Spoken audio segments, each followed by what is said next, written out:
Merci beaucoup pour votre invitation. Je suis ravie de pouvoir présenter nos travaux de recherche ici. J'en profite de dire, pour dire deux mots sur Géode, donc le Centre géopolitique de la datasphère qui s'intéresse aux enjeux stratégiques de la révolution numérique, puisque nous avons obtenu au mois de février le label Centre d'excellence du ministère des Armées. Et on est un groupe de recherche, où on fait de la recherche vraiment interdisciplinaire avec 36 chercheurs, dont une dizaine de doctorants qui travaillent sur différentes dimensions. On a un axe particulier sur la cartographie de la datasphère et les travaux que je vais vous présenter aujourd'hui rentrent dans cette catégorie-là puisque je vais aborder une dimension très méthodologique de notre travail. On travaille également aussi sur toute la conflictualité dans l'espace numérique, cyberguerre, cyberconflit et tout ce qui relève des actions, des opérations menées par les États et d'autres acteurs dans l'espace numérique, dont les manœuvres informationnelles font aussi partie.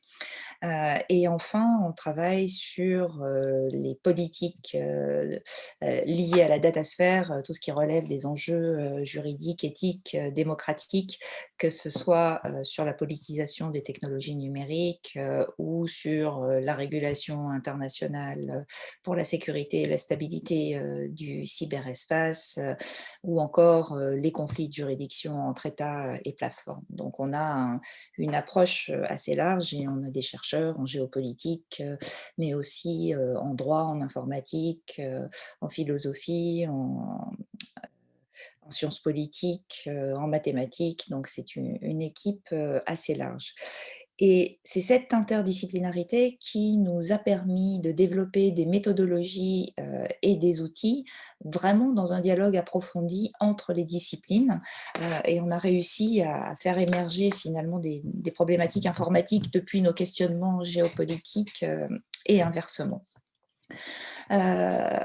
Juste une petite précision aussi par rapport à Géode. On est un centre de recherche, mais aussi de formation, donc complètement appuyé sur l'Institut français de géopolitique, avec un parcours spécialisé de spécialité en master. Et on ouvre une formation, un diplôme d'université à partir de début juin, qui va former aux enjeux géopolitiques et stratégiques de la datasphère des professionnels à raison de 2 ou 3 jours par mois sur une période d'1 an. Donc si ça vous intéresse, vous pouvez trouver les informations sur notre site. La présentation que je vous propose aujourd'hui est donc la cartographie, je vais lancer mon diaporama, de la propagation des contenus russes et chinois sur le web africain francophone. Et c'est une recherche, on a présenté nos travaux dans la revue Hérodote, et donc particulièrement on a un article là-dessus que je vais vous présenter, qui est sorti au mois de juin et qui présente une sélection des travaux de Géode. Donc on s'est intéressé à cette question, d'abord parce que on a très clairement une représentation grandissante de l'influence de la Chine et de la Russie sur le continent africain, et on voit particulièrement que le développement de la route de la soie numérique de la Chine et tous les investissements dans le domaine numérique en Afrique suscitent beaucoup euh, de réactions et d'inquiétudes.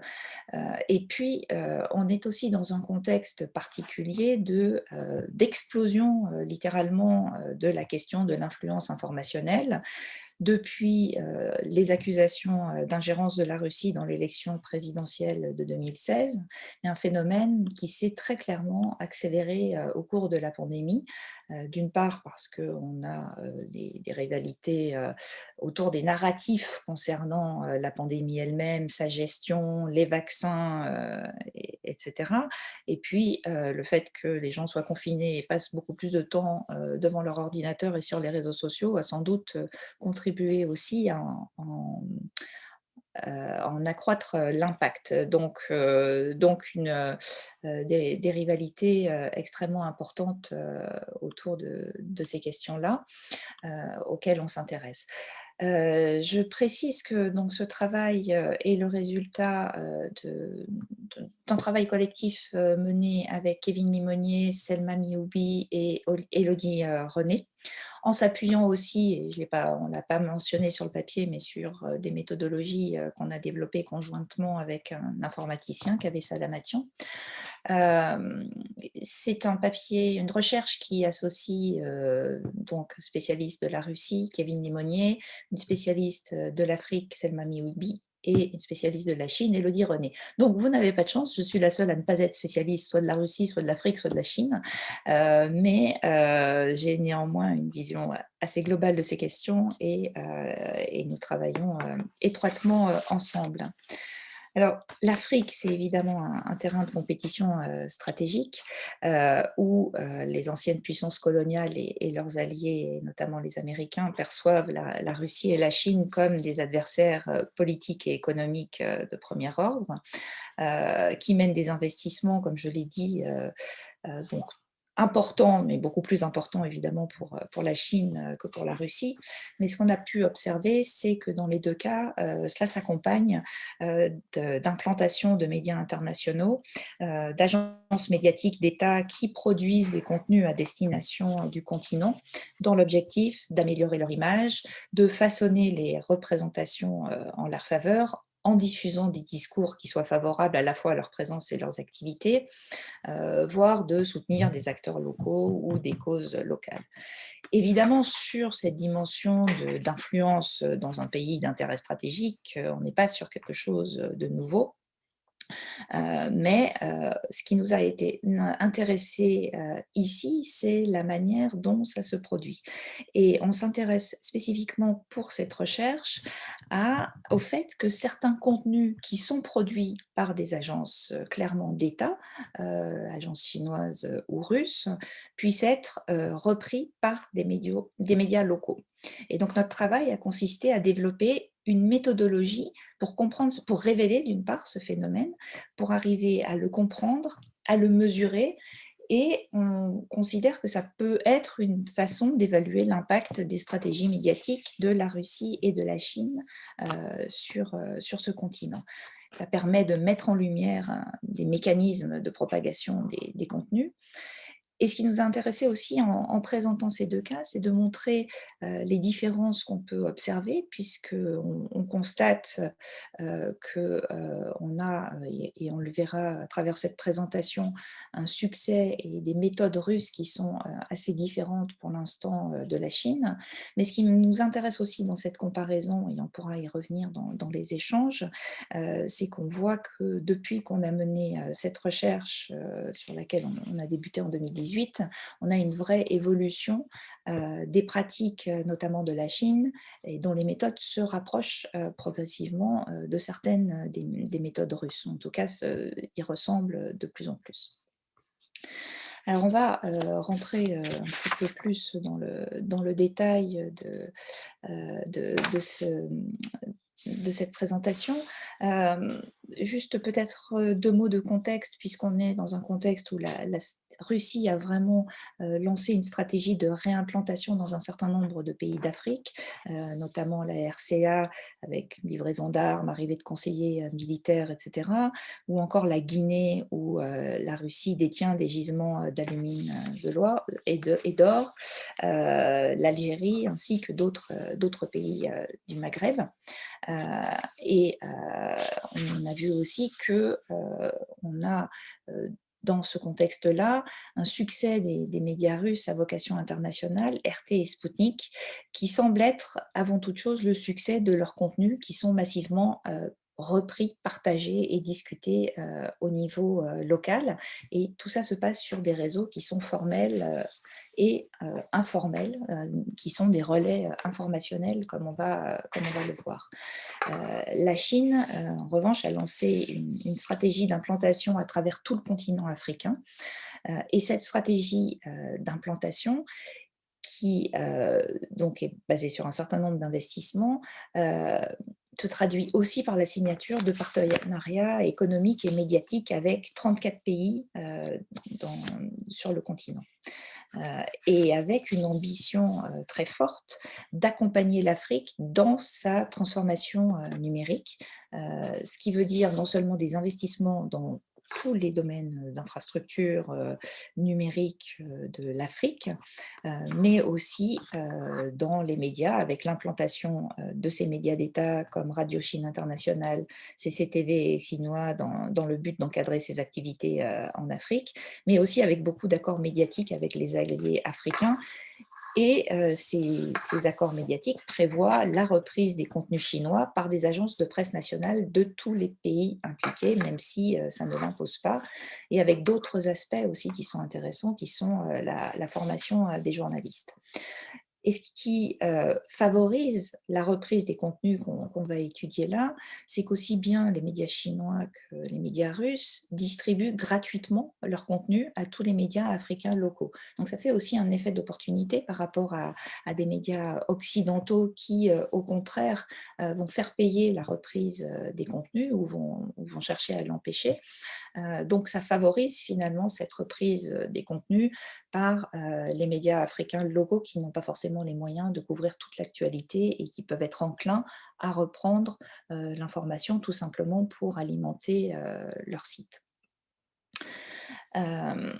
Donc on va voir, et ce qui nous intéresse ici par rapport à cette stratégie, c'est qu'on peut observer, on peut analyser et on peut même cartographier la mise en place de cette stratégie.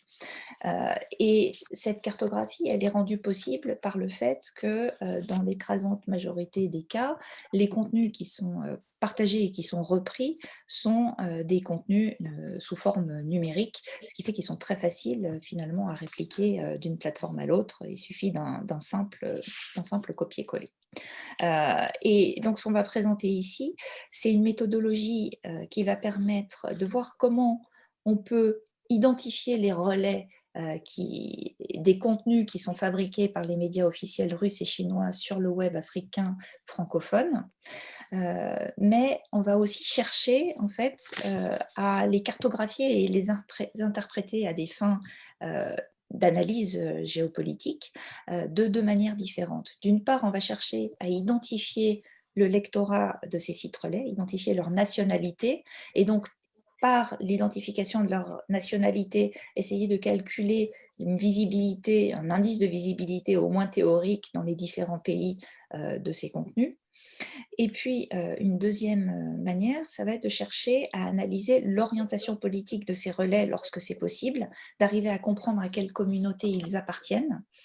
Et le travail qu'on peut faire de cette manière-là peut permettre, lorsque c'est le cas, d'identifier des anomalies, des galaxies de sites qui relaient des informations et qui sont un peu étonnants dans leur configuration, qui peuvent permettre de mettre le doigt sur éventuellement une opération d'influence. Donc je n'en présenterai pas ici, mais c'est pour vous dire que parfois on repère comme ça un groupe de sites qui sortent de nulle part et quand on creuse un petit peu, on s'aperçoit qu'ils appartiennent tous à la même personne, qu'ils véhiculent certains types de contenus qui sont liés aussi à d'autres organisations et c'est comme ça qu'on arrive à remonter des galaxies de sites et d'acteurs et qui permettent de soupçonner qu'on puisse avoir derrière une opération d'influence. L'hypothèse qu'on a faite dans ce travail, c'est de se dire que la propagation d'un contenu textuel, c'est quelque chose de complexe et que finalement, ça peut se faire via la totalité des moyens de communication numériques. Donc, on a beaucoup, beaucoup de recherches qui se focalisent sur les réseaux sociaux, et notamment Facebook et Twitter, mais il y a plein de façons de propager des contenus, notamment les emails qui sont souvent les premières sources, les sites de streaming, les forums, et bien évidemment, tout ce qui va relever des pages web, les blogs, les sites web. Et on s'aperçoit d'ailleurs que beaucoup des réseaux sociaux souvent s'appuient sur une page web pour diffuser des contenus. Et dès lors, on a chercher à analyser ce phénomène, finalement à regarder là où beaucoup d'analyses ne regardent pas, c'est-à-dire regarder le web plutôt que regarder les réseaux sociaux. Un autre problème qui se pose pour ce type d'analyse et qui se pose souvent sur les réseaux sociaux, c'est les restrictions qui sont imposées par le propriétaire du service en fonction de son modèle économique ou de sa politique de confidentialité, et notamment sur les réseaux sociaux, l'interface de programmation, les fameuses API, souvent restreignent la possibilité de collecter des données.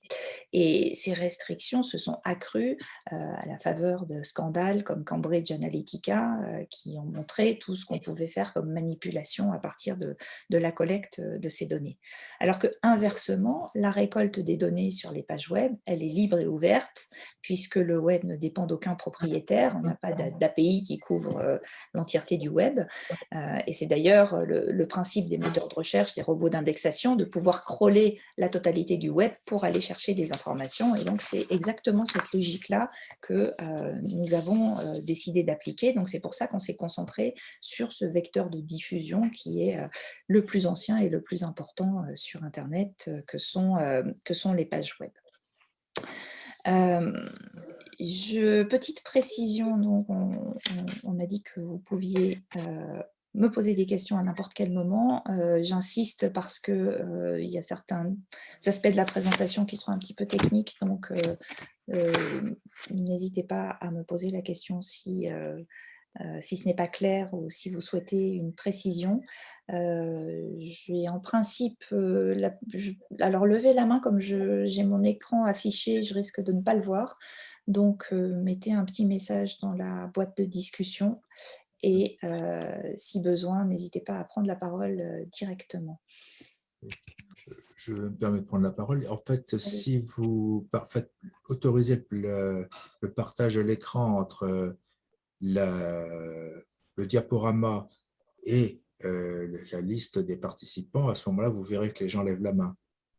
Oui, sauf que mon écran n'est pas assez grand pour que je puisse voir tous les participants, donc j'aurais peut-être une Non, ça notification. c'était. Oui, non, mais quand ils lèvent la main, ça apparaît immédiatement à côté de l'intervenant. Okay. Ah. D'accord.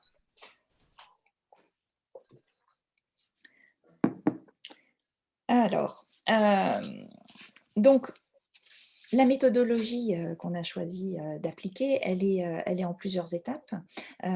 Et donc, je vais vous présenter d'abord la première étape et puis on va donc procéder donc les deux différentes dimensions, c'est-à-dire d'une part identifier les sites relais en suivant la nationalité et d'autre part comment on a pu par la suite définir une orientation politique. Donc la première étape qui est commune aux deux méthodologies, c'est la collecte des données primaires.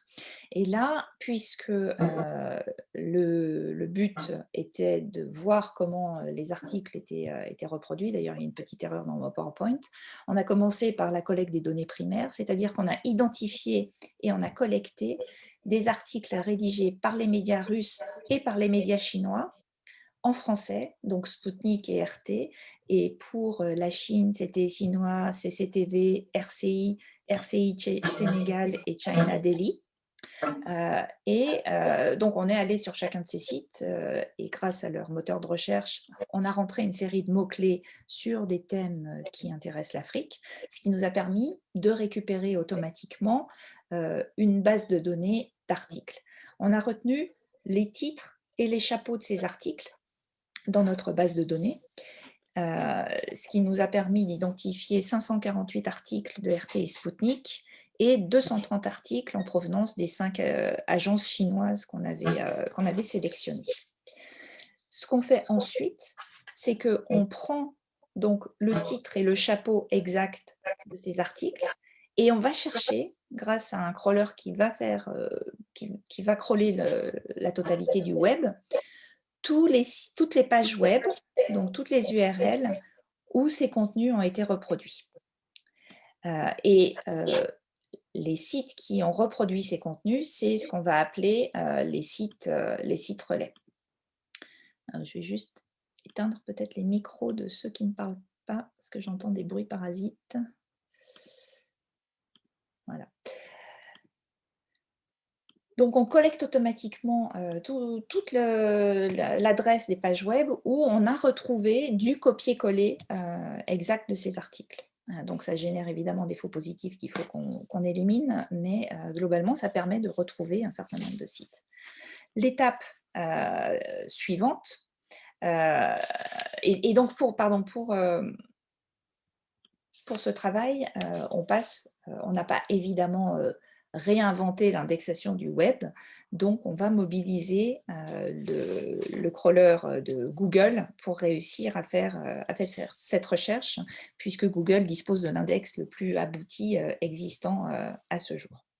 Donc, bien évidemment, on ne collecte que ce qu'on appelle le web surfacique, c'est-à-dire les pages qui sont déjà indexées du web, ce qui représente 20 à 30% des contenus existants, le reste n'étant pas accessible sans identification de l'utilisateur.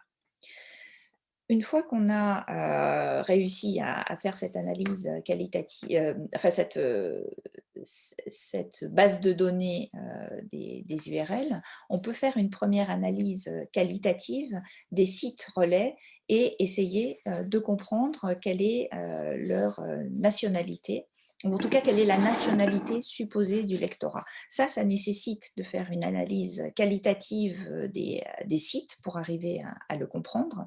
Donc, le résultat qu'on a pu obtenir, c'est une base de données de plus de 4000 pages qui ont reproduit tout ou partie d'un article rédigé soit par les médias russes, soit par les médias chinois à propos de l'Afrique. Pour les médias russes, on a 3800 pages qui sont réparties en 622 noms de domaine. Donc, on a 622 sites différents. Donc, plus de 600 entités qui sont soit des sites web, soit des blogs, qui sont considérés comme des relais de l'agence médiatique. Et évidemment, chacun de ces sites a plusieurs pages qui reproduisent des contenus. C'est pour ça qu'on a 3800 pages pour 600 sites.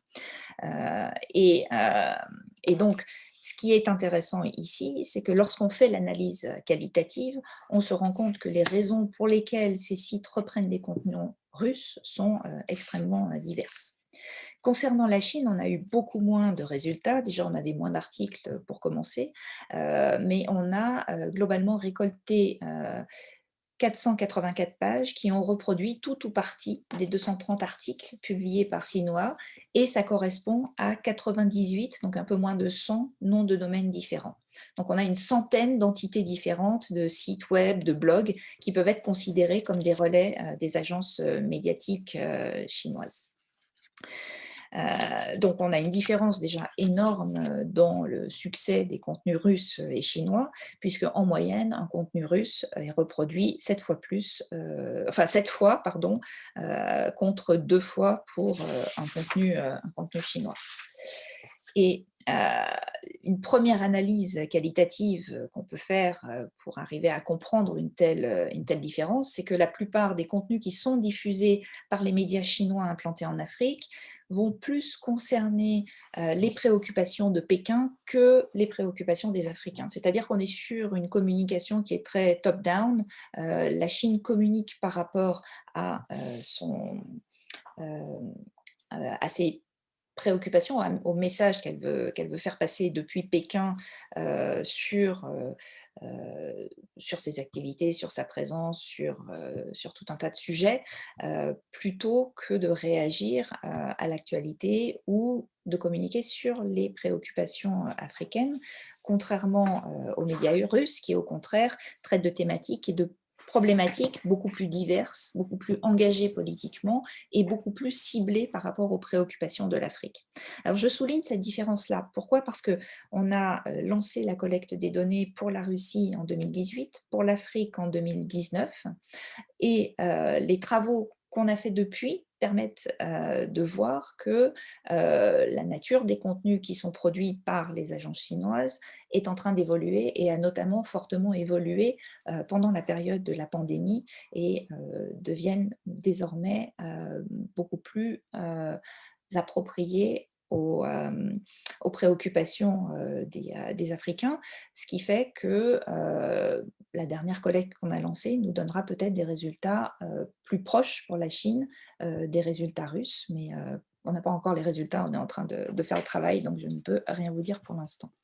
Donc, une différence en tout cas de succès, ce qui nous fait dire qu'on est sur un phénomène qui est plutôt émergent du côté de la propagation des contenus chinois, contrairement aux contenus russes, où là, la, la propagation est clairement établie et assez importante. Alors, on a cherché à identifier l'impact potentiel des contenus médiatiques genre, comme chinois et de créer finalement une visibilité des contenus médiatiques russes. Et ça nécessite de faire une analyse en allant voir les sites qui ressortent et en essayant d'en deviner la nationalité pour arriver à comprendre comment ils sont structurés. Alors, je vais peut-être partir. Oui, dans ça, déjà, c'est pour vous montrer. Une fois qu'on fait une analyse des sites web, là, comme on avait une centaine de sites web différents sur la Chine, c'était quelque chose de gérable manuellement et d'un point de vue qualitatif.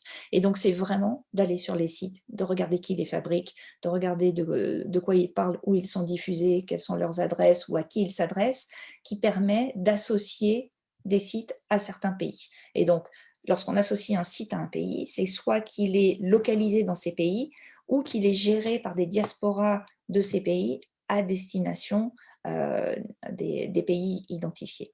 Donc, si on regarde, on voit qu'on a des différences puisque les contenus chinois sont repris beaucoup, notamment en Côte d'Ivoire et en Guinée, même si on a une diversité de sites. On a un certain nombre de facteurs explicatifs, alors je n'ai peut-être pas trop le temps de rentrer dans le détail là, mais sur lesquels on pourra revenir, qui permettent de comprendre pourquoi il y a une importance des contenus médiatiques chinois dans les sites guinéens et ivoiriens. Je vais rester sur la méthodologie, puis on pourra revenir sur le fond plus tard. Et on a cherché à créer un indice de visibilité théorique de ces contenus chinois. Donc, la façon dont on procède, c'est qu'on utilise des données de trafic des sites web pour ces différents pays. Et donc, on associe pour chacun des sites, finalement, alors c'est une mesure mathématique, mais pour arriver à comprendre le rapport entre le fait qu'un site soit à destination de ce type de lectorat, voire aussi le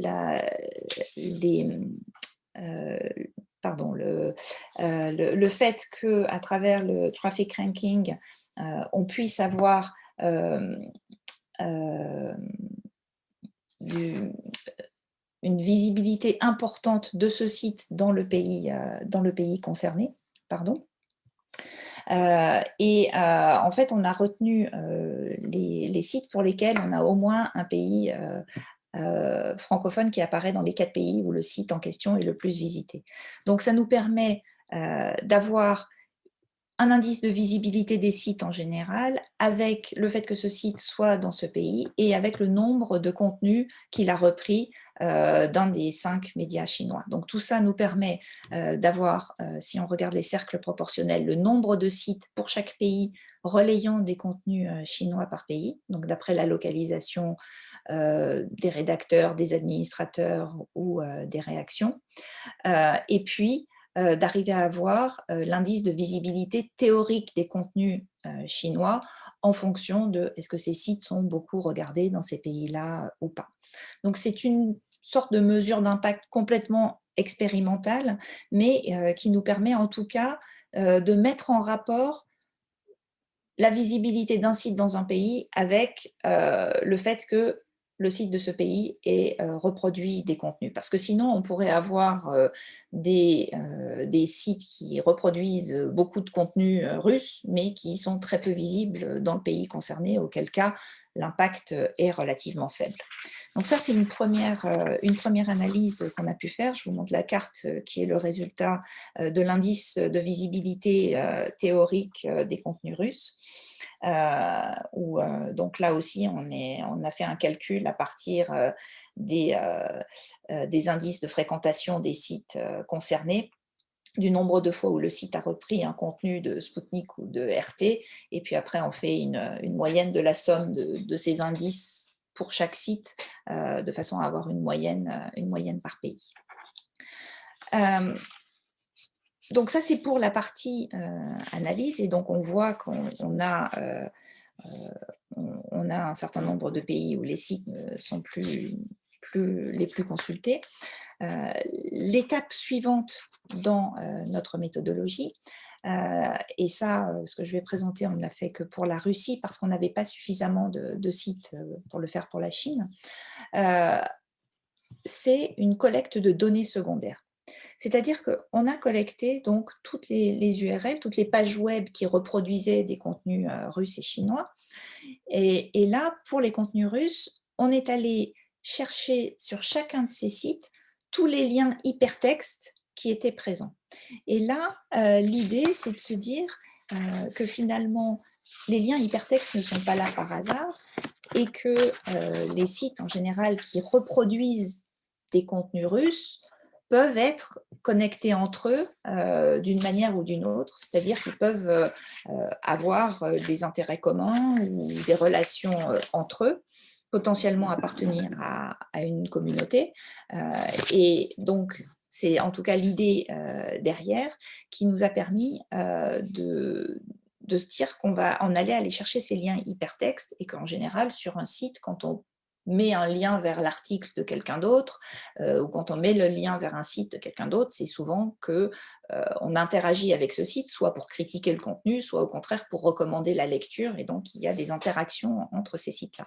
Donc on est allé recueillir tous les liens hypertextes sur les URL collectés, et ensuite, à partir de ces données-là, on a créé un graphe de manière à spatialiser la structure des hyperliens, et on a derrière, par un indice de modularité, cherché à détecter les communautés que ces sites pouvaient former entre eux. Et donc, alors, je vais vous montrer, donc, grâce à ça, on a pu faire un graphe relationnel qu'on va pouvoir analyser. Donc, je vais vous expliquer comment on interprète ce graphe. Et une fois qu'on a créé ces communautés, on a pu faire une analyse qualitative, c'est-à-dire une typologie des sites relais en essayant de voir finalement qu'est-ce que ça veut dire une communauté, qu'est-ce que ça veut dire que ces sites soient liés entre eux, est-ce que ça a du sens? Et on s'est aperçu que sur un certain nombre de recherches qu'on a menées, notamment celle-là, on pouvait attribuer une orientation politique à ces communautés, c'est-à-dire ces sites qui sont liés entre eux et qui ont en commun de diffuser un certain nombre de contenus russes. Alors, donc, on a cette dynamique donc ces contenus russes qui, à partir donc du graphe,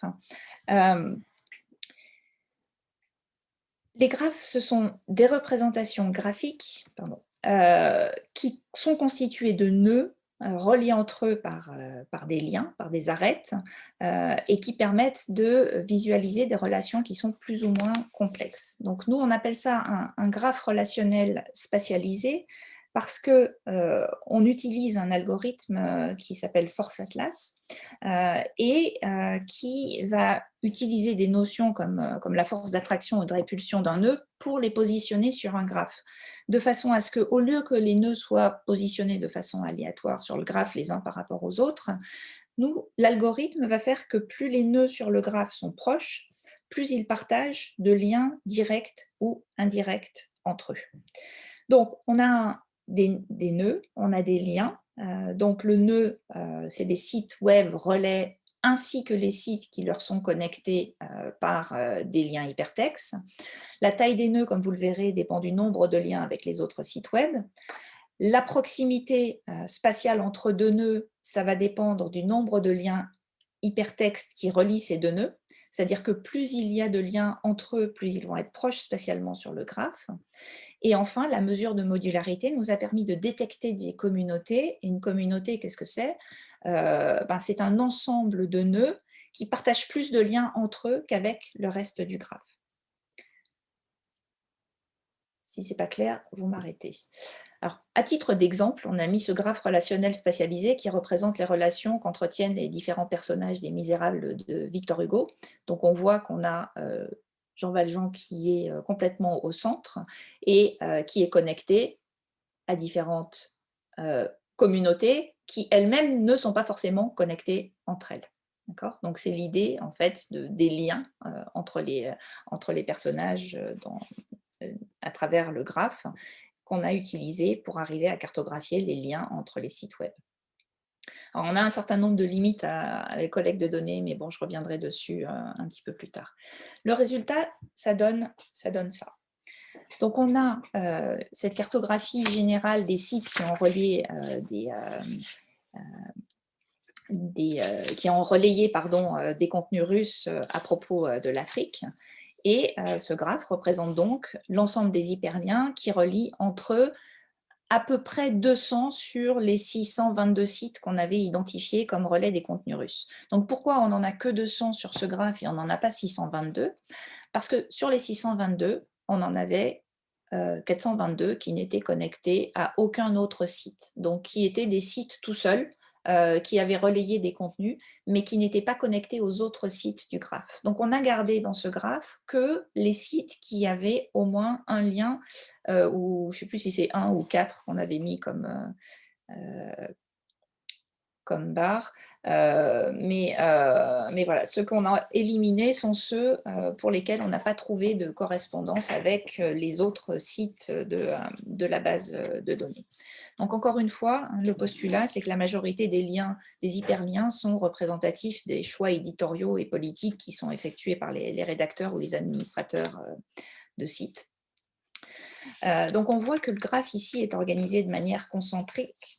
On a un cercle central qui regroupe la quasi-totalité des sites du graphe qui ont une audience globale, donc qui ne vont pas nécessairement viser un public africain. Dedans, on a Sputnik, on a RT, bien évidemment, et qui sont à proximité directe des autres sites.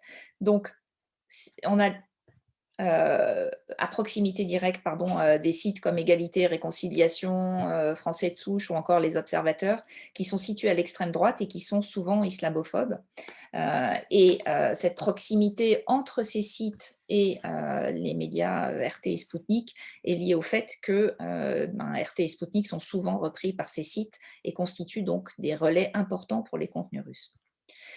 Et puis on a un cercle périphérique, donc une sorte de deuxième cercle ici, où là, ça regroupe finalement la quasi-totalité des sites africains selon un axe qui sépare assez nettement ceux qui sont les sites du Maghreb qui sont plutôt à droite et les sites d'Afrique subsaharienne qui sont plutôt en bas à gauche de notre graphe. Donc, ce qu'on voit à travers ce graphe, c'est d'une part que ce sont bien d'abord les plateformes européennes qui sont les relais principaux et les plus centraux des contenus de RT et Sputnik, alors que les sites africains sont repoussés plutôt dans la périphérie. Si cette spatialisation, finalement, même si elle suit une certaine logique, elle n'explique pas comment des sites européens, souvent d'extrême droite et souvent islamophobes, sont eux-mêmes reliés à des plateformes africaines pour former un écosystème unique et un peu paradoxal. Et donc, c'est pour ça qu'on a fait cette analyse de modularité qui nous a permis, par cet outil de détection automatique de communautés, de dégager 4 communautés différentes, dont chacune regroupe entre 40 et 60 sites, donc 60 nœuds. Et on voit qu'on distingue d'emblée 2 types de communautés, finalement. Des communautés qu'on a appelées des communautés politiques, qui sont la première et la deuxième communauté, et puis des communautés qui sont plus structurelles, c'est-à-dire qui sont liées à la structure de diffusion des contenus. Donc, la première communauté, ce sont les sites d'extrême droite islamophobes, et celle qui a sans doute l'orientation la plus visible, c'est la communauté numéro 1. Donc on a effectivement des sites aux titres assez évocateurs, comme l'islam pour les nuls, les observateurs français de souche, Troisième Guerre mondiale, etc.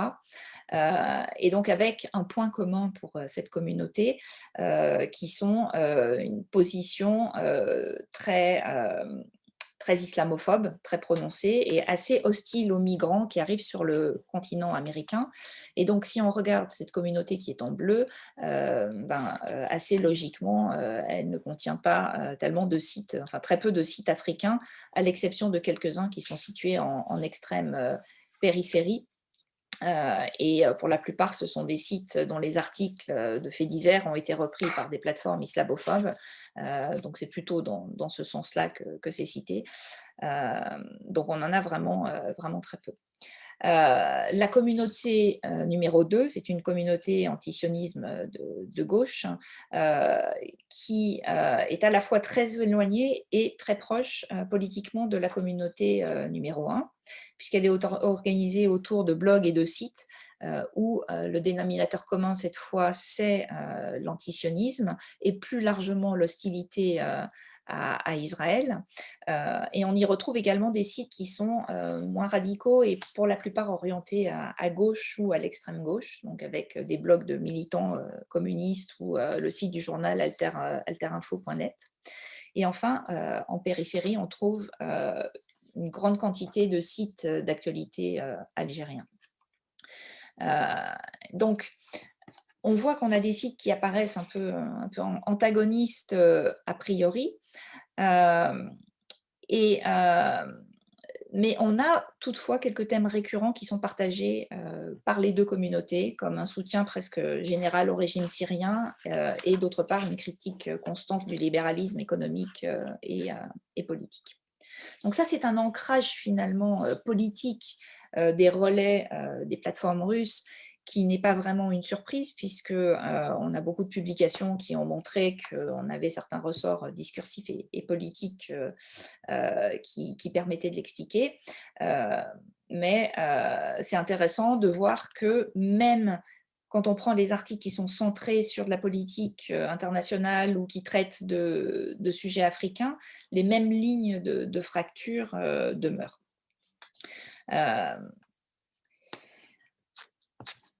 Alors, on a ensuite des communautés qui sont plus structurelles, donc qui s'organisent autour d'un mode de diffusion de l'information, réseau social, plateforme de blog, et qui vont plus traduire finalement la structure de diffusion que l'orientation politique de ces communautés, puisqu'ils font partie, et on le voit notamment dans la communauté numéro 4, qui est une communauté essentiellement organisée autour de la plateforme Overblog et de l'agrégateur africain.info. Donc, on ne peut pas vraiment faire d'interprétation politique sur ces communautés-là.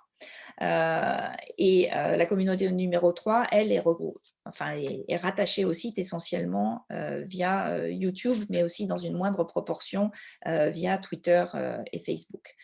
Donc, dans ces cas-là, on a des communautés qui ne semblent pas reprendre les contenus russes à des fins de militantisme et qui renvoient plutôt vers RT et Sputnik par des hyperliens.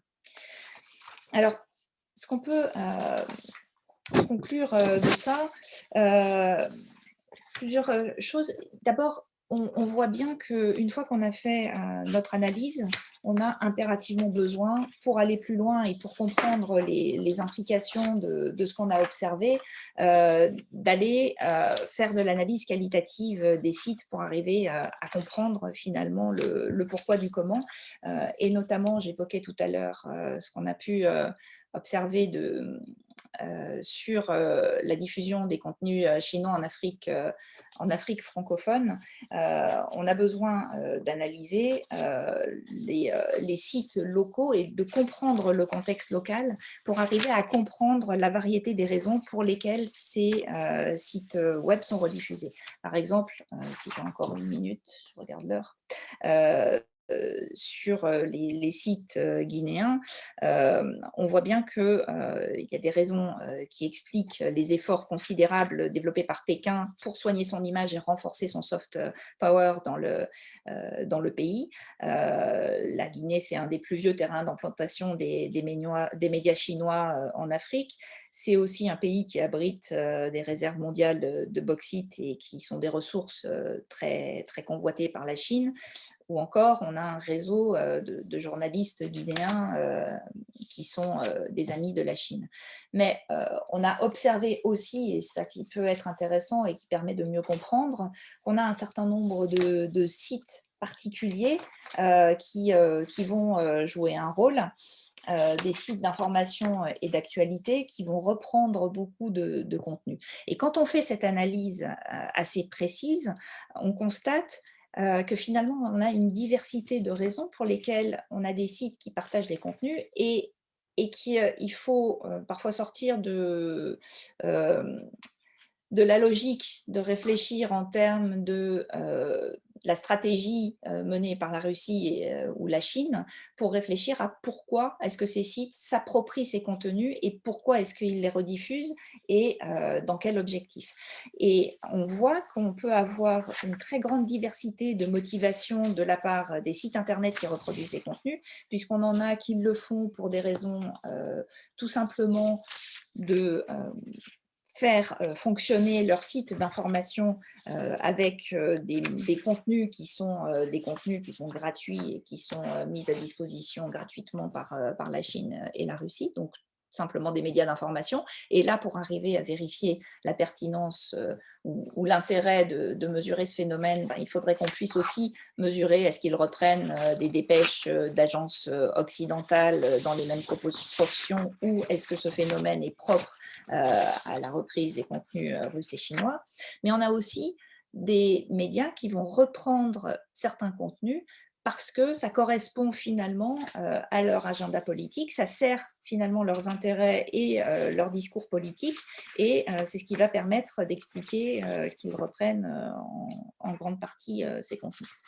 Donc voilà, donc pour conclure, on voit qu'on a un phénomène qui est assez clair de diffusion des contenus russes et dans de grandes proportions sur Internet, sur le web, dans les pays d'Afrique, que du côté de la Chine, on est plus sur un phénomène émergent que sur un phénomène extrêmement établi, mais que tout ça s'accompagne toutefois d'une stratégie offensive de prise de participation dans les médias locaux et d'investissement massif dans le domaine des médias et des télécommunications, et qu'on est sur un phénomène qui, depuis qu'on a lancé cette étude, est monté en puissance et qui risque de continuer à monter en puissance dans les mois à venir.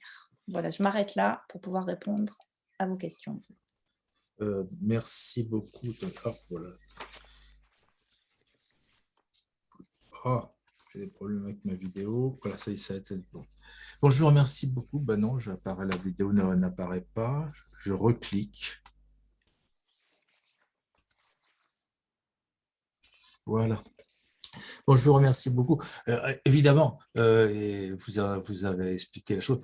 Par rapport aux orientations générales de ce séminaire, on se sent un petit peu frustré de ne pas avoir une analyse aussi tendue concernant la Chine que concernant la Russie.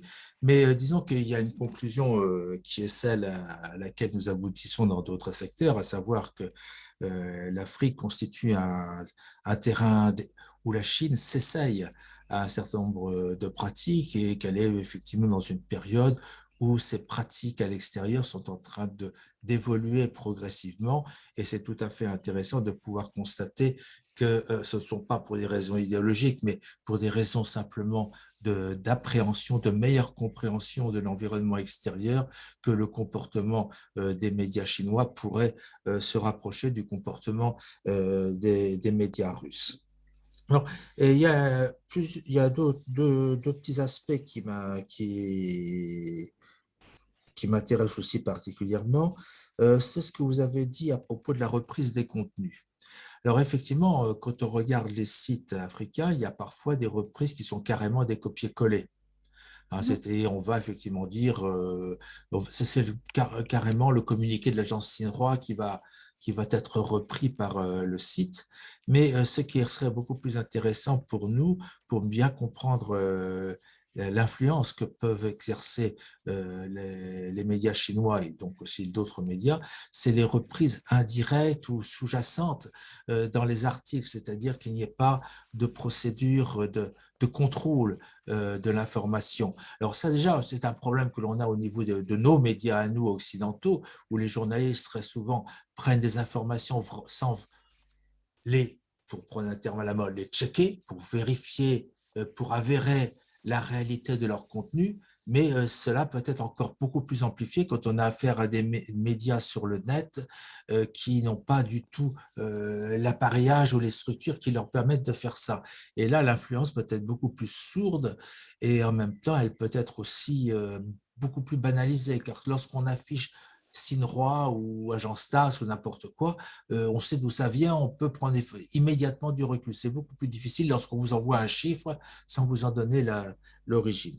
Donc, mais ça, les procédures que vous mettez en place, dans quelle mesure elles peuvent effectivement établir un dosage, elles peuvent effectivement apprécier ce type de répercussions.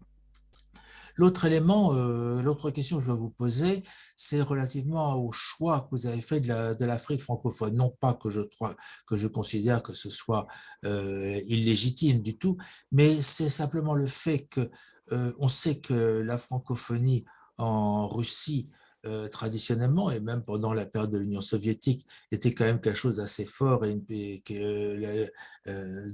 Tandis qu'en ce qui concerne la Chine, on sait très bien que l'approche est d'abord une approche anglophone et que la présence chinoise a été beaucoup plus active en matière économique d'abord, mais même si c'est moins vrai maintenant, mais surtout dans le travail d'influence dans les pays anglophones plutôt que dans les pays francophones, du fait de leur maîtrise de l'anglais et de l'absence de maîtrise du français, pour ne pas parler de l'absence totale de maîtrise en ce qui concerne l'arabe.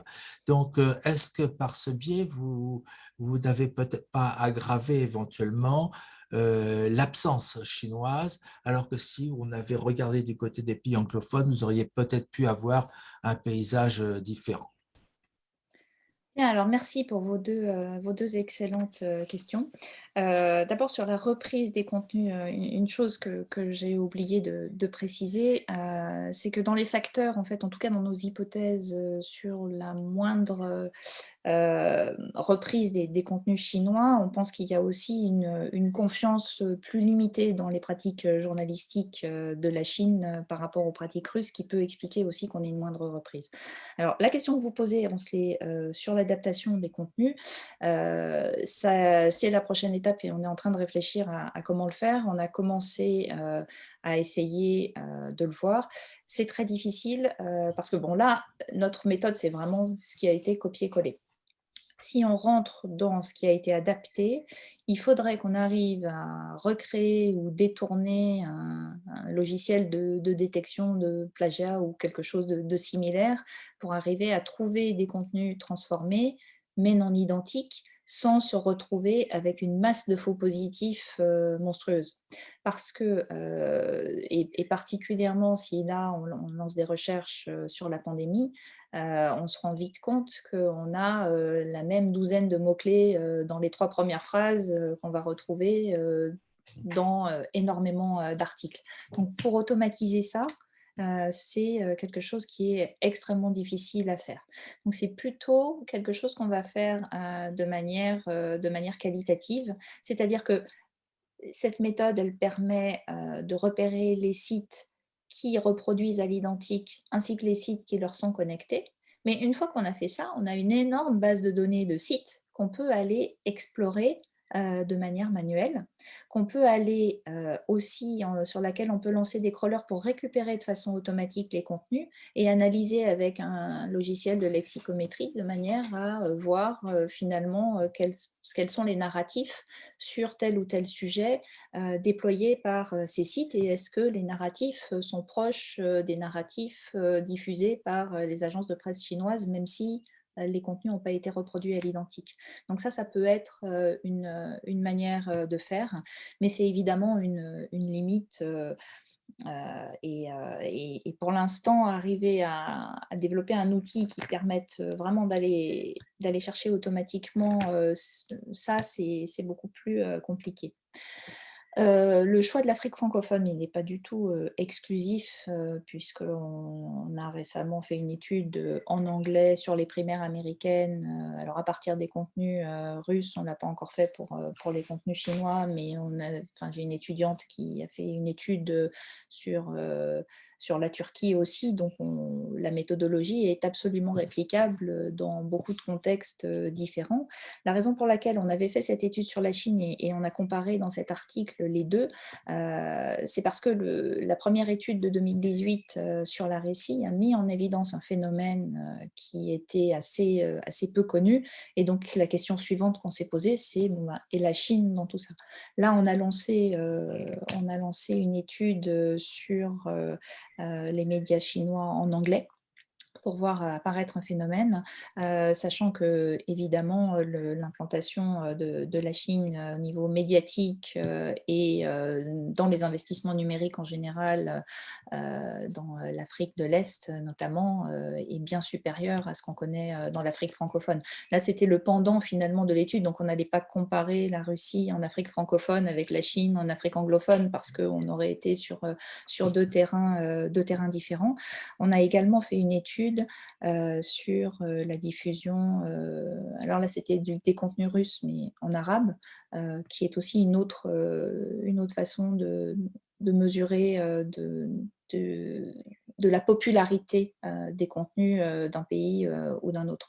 Donc c'est une méthode qui est réplicable à différentes langues, différents contextes, différents médias sans aucun problème. Mais la popularité des contenus chinois en Afrique anglophone, on est en train de travailler dessus. Parfait. Et on a le problème inverse, c'est-à-dire qu'on a beaucoup trop d'articles et de résultats, et donc il va falloir qu'on arrive à limiter l'étendue de l'étude pour que la masse de données reste gérable. D'accord, très bien. Oui, en fait, je ne cherchais pas à compenser l'un par l'autre quand je disais ça. Je me posais simplement la question de savoir si des différences qui apparaissaient ne résultaient pas de la moins bonne maîtrise de la langue plutôt que que d'une volonté politique. Hein. C'est pas ce qu'on a observé, c'est pas tant une moindre maîtrise de la langue qu'une moindre maîtrise des contextes locaux Oui, et de ce qui va intéresser la population. Et puis peut-être aussi un moindre ciblage parce que l'intérêt est plus récent pour ces régions-là, parce que l'implantation est plus récente, mais de manière générale, oui, des contenus qui étaient vraiment la Chine diffuse depuis Pékin le message qu'elle a envie de diffuser et pas du tout quelque chose d'adapté au contexte local. Mais ça, encore une fois, on est sur des choses qui évoluent très vite, et on a bien vu pendant la pandémie que la Chine avait réagi à des déclarations, avait réagi aussi à des incidents quand il y avait eu ce chercheur qui avait proposé de tester des vaccins sur la Chine, sur l'Afrique. C'est un narratif dont les médias chinois se sont emparés aussi, qu'ils parlent beaucoup plus aujourd'hui de l'Afrique. Et d'ailleurs, notre première collecte de données, on avait récolté sur 5 agences 230 articles. Aujourd'hui, quand on lance une recherche par mots-clés sur l'Afrique dans les médias chinois, on a beaucoup plus de remontées d'articles. Donc, il y a beaucoup plus de choses. Donc, ça va être intéressant de pouvoir comparer finalement à 3 ans d'écart l'évolution du phénomène. Alors là, c'est une question, dirons-nous, du béotien. A priori, il est plus facile de détecter ce qui est faux que détecter, enfin, c'est le problème des trains qui arrivent à l'heure et des trains qui arrivent en retard. Bon. Et pour voir dans quelle mesure une information circule, est-ce qu'il ne serait pas éventuellement plus facile de détecter, de partir d'un élément avéré comme totalement faux? Alors, ce qui est vrai et faux ne rentre pas du tout en compte dans notre analyse. Oui, mais que Là, vous aviez des difficultés pour pouvoir pister la reprise d'une information lorsqu'elle n'est pas un simple copier-coller. C'est pour ça que je me posais cette question-là. Ah, d'accord. Ah oui, c'est votre définition de faux alors que j'ai mal comprise. Donc vous voulez dire C'est-à-dire qu'une information qui est fausse, mais on peut la transmettre sans faire un copier-coller du document d'origine. oui, mais je ne comprends pas bien ce que vous entendez par faux, parce que l'information soit fausse. Enfin, la question, c'est est-ce que vous voulez dire une information modifiée? Je ne comprends pas Non, très si bien. vous avez une information de base, Oui, par exemple, on va dans un article de l'agence Sinroi d'accord. avoir une information qui va être présentée. En fait, il va s'avérer que si vous regardez que cette information, la présentation est totalement biaisée. Bien. D'accord. Elle est ensuite reprise par d'autres sites d'information sans en fait forcément en citer l'origine. Et elle prend à ce moment une autre nature, parce que comme il n'y aura pas le contexte, vous ne pourrez pas éventuellement la remettre en perspective. Pour vous prendre un exemple qui est fameux, c'est l'histoire des 60 milliards décidés à l'occasion des FOCAC. Ça, les outils chinois ne parlent jamais d'une somme qui est mise à la disposition de l'Afrique. C'est une somme qui est mise à la disposition d'entreprises chinoises qui vont en Afrique. Mais Mmh. cette information est reprise dans des sites ou des médias locaux ou internationaux comme étant une somme qui est donnée à l'Afrique. Mmh. Bon. Donc, en fait, ce qui peut être intéressant, c'est dans quelle mesure c'est de voir comment cette information se diffuse à partir de ça. Alors là, on rentre, dans une analyse un petit peu différente qui va consister à tracer la reprise et l'évolution, d'un narratif, mais qui se modifie, au fur et à mesure, qui est un objectif un peu différent de de trouver des relais, de contenus, produits par les uns ou pour les autres. Donc ça, le tracé, de narratif, c'est quelque chose, qui est beaucoup plus compliqué, qui peut nécessiter de l'intelligence artificielle pour arriver à distinguer, et il faut que ce soit un narratif qui soit, relativement facilement identifiable pour voir comment il se diffuse. Mais c'est quelque chose de différent de chercher qui a reproduit, les contenus, produits par, un tel ou un tel.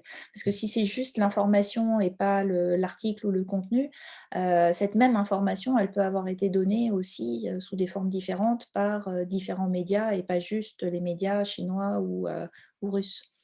Oui, mais bon, effectivement, je vois l'objection. Okay. Donc c'est pour ça que c'est plus compliqué. Oui, oui, non, non. Qui souhaiterait intervenir? Là, jusqu'à présent, personne n'a levé la main. Je vois que parmi les participants, il y a un certain nombre de journalistes. Je pense qu'ils ne doivent pas être insensibles aux questions que nous évoquons maintenant. Et certains d'entre eux ont l'expérience du terrain africain ou du terrain chinois. Et là, je vois qu'Alain Gascon, qui n'est pas journaliste, mais qui est professeur. Chers collègues, je vous en prie, exprimez-vous. Je voudrais intervenir en parlant d'une Afrique qui n'est ni francophone ni anglophone. Hein. Je parle de l'Éthiopie, c'est quand même un peu plus de 100 millions d'habitants maintenant.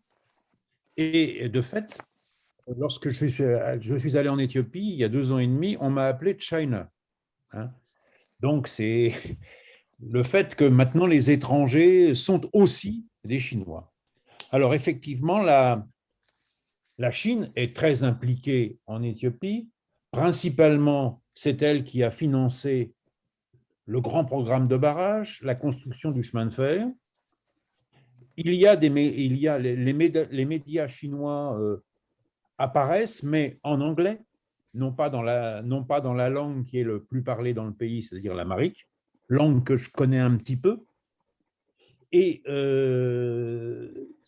il y a eu des manifestations, disons, anti-chinoises, pour dire les choses très simples. Naturellement, par exemple, on reproche aux Chinois qui construisent énormément à Addis Abeba de se renfermer, de ne pas établir de contact avec les Éthiopiens et surtout on reproche aussi à la Chine, comment dirais-je, d'avoir importé le Covid. Il y a des manifestations anti-chinoises à ce propos.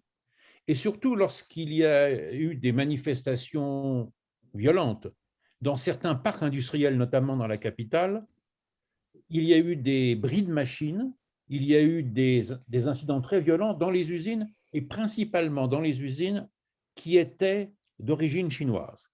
Il faut dire que les Chinois sont arrivés assez récemment en Éthiopie. Moi, je les ai vus arriver il y a 50 ans avec ce qu'on appelait leur camelote, et qui peu à peu se sont impliqués, et notamment le Premier ministre, Meles Zenawi, avait envoyé les officiers éthiopiens se former en Chine, parce que tous les officiers éthiopiens qu'il envoyait se former en Occident désertaient.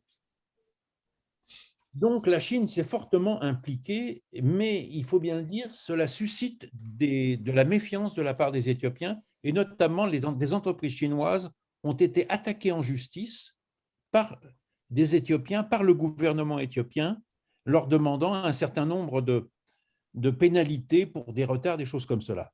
Alors maintenant, je voudrais parler de l'influence de la Russie. Alors l'influence de la Russie est ancienne en Éthiopie, elle a plus d'un siècle. Et les Éthiopiens se souviennent que l'Union soviétique avait refusé naturellement l'annexion par l'Italie.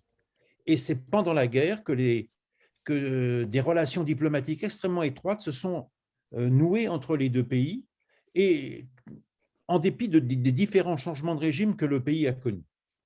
Et il faut le dire, les Russes ne se sont pas terriblement impliqués récemment sur le plan, disons, économique, mais ils sont impliqués depuis longtemps dans la connaissance des langues éthiopiennes. C'est ça, c'est extrêmement important. Et par exemple, récemment, j'ai entendu l'ambassadeur de Russie tenir un discours en Amérique. J'aurais été absolument incapable de le faire moi-même. Et naturellement, ceci a jeté du baume dans le cœur de tous les Éthiopiens. Je voudrais dire qu'il y a, et récemment, on a été soutenu à l'INALCO une thèse dans laquelle j'étais examinateur sur l'influence russe en Éthiopie, et qui est vue sous la forme d'une espèce de lien spécial qui existerait entre les deux pays. Alors, il est vrai que les Russes ont fait un gros effort pour étudier la langue amharique, ceci depuis plus d'un siècle. Et par exemple, le rapport que Lénine avait commandé à Staline sur les nationalités a été traduit en amharique. Et c'est lui qui a présidé au découpage, disons, ethnique de l'Éthiopie. Et il est vrai que les Russes peuvent communiquer en Éthiopie directement en amharique. Alors moi, j'ai essayé naturellement, à cause des événements récents, d'aller sur la télévision éthiopienne en langue amharique. C'est extrêmement difficile, c'est très très difficile, mais enfin je vois un petit peu les titres, et il est vrai que de ce côté-là, les Chinois sont totalement absents de cette communication.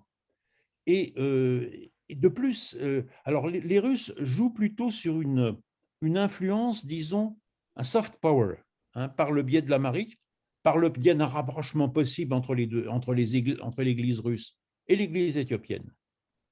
Et c'est peut-être ça qui est extrêmement intéressant. Et je dirais que ce qu'il faut aussi impliquer dans une étude de ces phénomènes, c'est que beaucoup d'informations qui parviennent en Éthiopie passent par le biais de la diaspora éthiopienne, qui est majoritairement implantée aux États-Unis. Mais cette diaspora éthiopienne aux États-Unis est très marquée par l'influence. Elle ne veut absolument pas couper les ponts avec la mère patrie, et avec notamment l'amharique, et notamment avec l'implantation religieuse. Alors, je termine par une dernière information. Naturellement, j'ai suivi le conflit qui est en Éthiopie sur Russia Today, et j'ai été tout à fait surpris de voir que, au début, le Premier ministre éthiopien qui est aussi quand même un spécialiste de l'informatique. Le Premier ministre éthiopien était appelé non pas Abiy Ahmed, mais Habib Ahmed. Alors je me suis dit, c'est une erreur du journaliste. Et encore actuellement, il est appelé Habib Ahmed. Et c'est extrêmement intéressant parce que Abiy, c'est tout à fait éthiopien, cet homme est un chrétien, et la télévision russe lui donne le nom de Habib, qui renvoie à l'islam. C'est une question que je n'arrive pas à comprendre.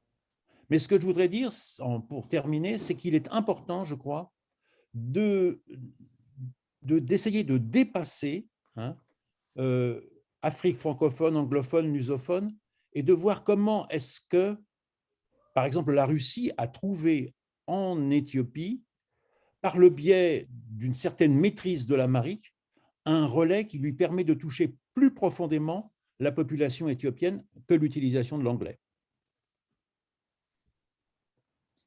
Merci Alain, c'est extrêmement intéressant. Il faudra qu'on vienne te voir pour interpréter nos résultats, en tout cas en anglais, mais ça correspond. En amharique. Mais ça correspond finalement à l'idée que la Russie, de plus longue date, cherche des contenus qui sont plus ciblés et qui vont intéresser par rapport à la Chine qui, jusque-là, avait une communication beaucoup plus institutionnelle et qui n'adapte que plus récemment les contenus. En tout cas, ce qu'on a observé, nous, sur les pays où les contenus chinois étaient très repris, c'est que c'est quand même les deux pays où la Chine a le plus offert de formation journalistique, spécialement pour les journaux nationaux, et avec le soutien des autorités chinoises que les contenus ont été le plus repris. Donc on a un vrai, enfin aussi bien pour la Côte d'Ivoire que pour la Guinée. Et en Côte d'Ivoire, on est quand même sur le pays d'Afrique qui abrite le plus d'entreprises chinoises. Et là, les entreprises chinoises s'investissent pleinement dans la transformation numérique de la Côte d'Ivoire, soutiennent le projet et sont en bonne position pour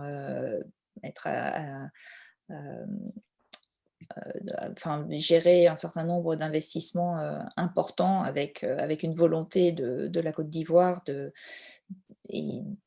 réussir sa transformation numérique pour tirer toute l'économie du pays. Et ça, c'est un narratif qu'on a beaucoup observé, notamment dans les liens entre la Chine et l'Afrique de l'Est, où il y a tout un discours qui vise à dire écoutez, l'Internet a 50 ans, mais en Chine, l'Internet n'a que 25 ans, et pourtant, on a réussi notre transformation numérique, on est leader en intelligence artificielle, on a Alibaba, on a Huawei, qui sont des entreprises qui sont mondiales. Donc, si la Chine a réussi, l'Afrique peut réussir, et la Chine va aider l'Afrique.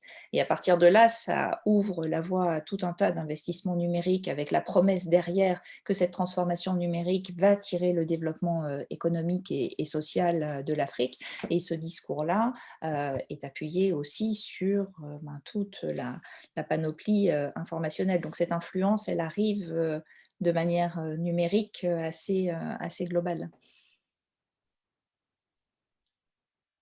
Et on a une multiplication des partenariats entre les agences et les journaux locaux. Qui souhaite s'exprimer? Non. Alors, je vais me lancer dans quelque chose de casse-gueule.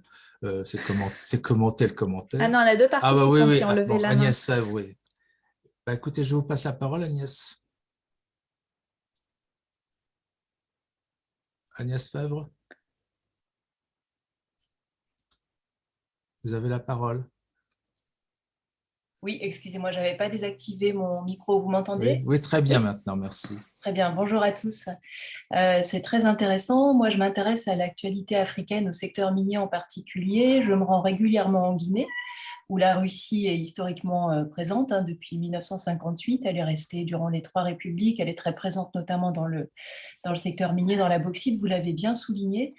Je ne suis pas du tout spécialiste de la présence russe, mais je me suis rendue sur plusieurs sites où les Russes, parmi d'autres puissances étrangères, sont présents.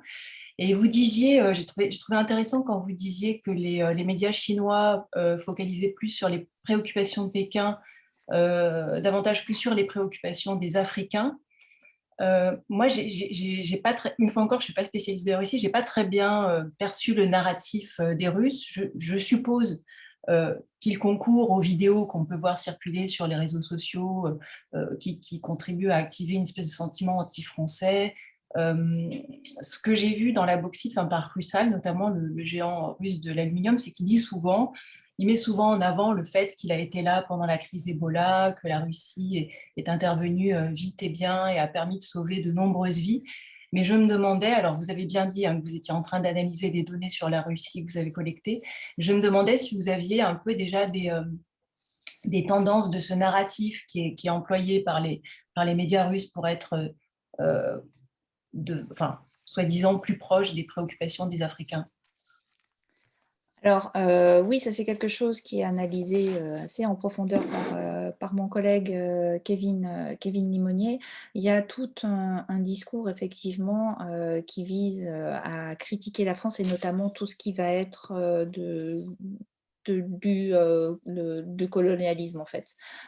Et donc tout ce type de discours qui va entrer en écho avec les préoccupations des Africains, l'image qu'ils peuvent avoir des anciennes puissances coloniales, et ensuite, et c'est là que c'est intéressant de regarder les contextes locaux, on a des sujets d'intérêt local qui peuvent également remonter. Donc, j'ai pas faudrait que je retrouve le détail parce que j'ai plus exactement en tête ce qu'il avait identifié. Mais je vais retrouver ça.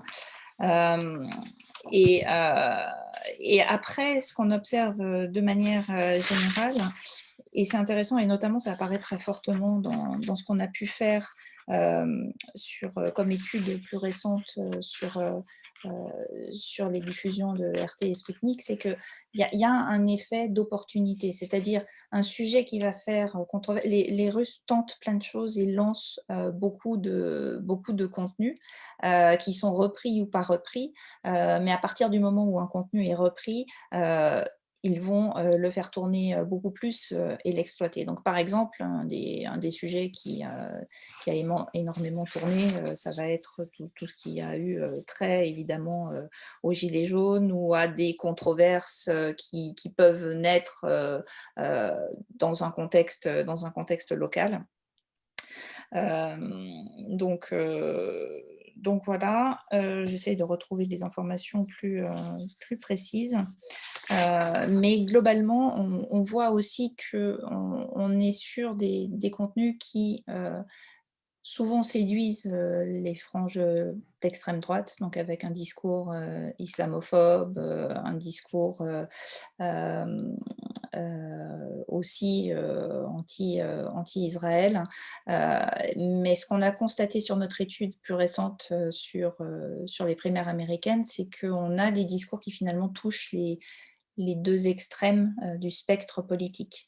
Donc le dénominateur commun, c'est la tendance à alimenter la controverse et finalement à aller appuyer sur les vulnérabilités de façon un peu clivante.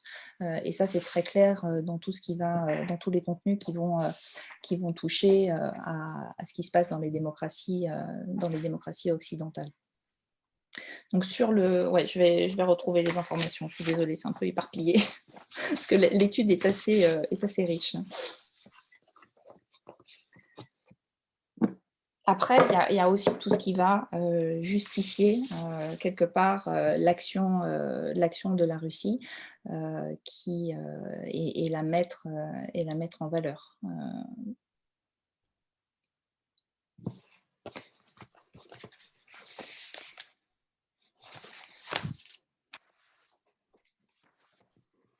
Oui.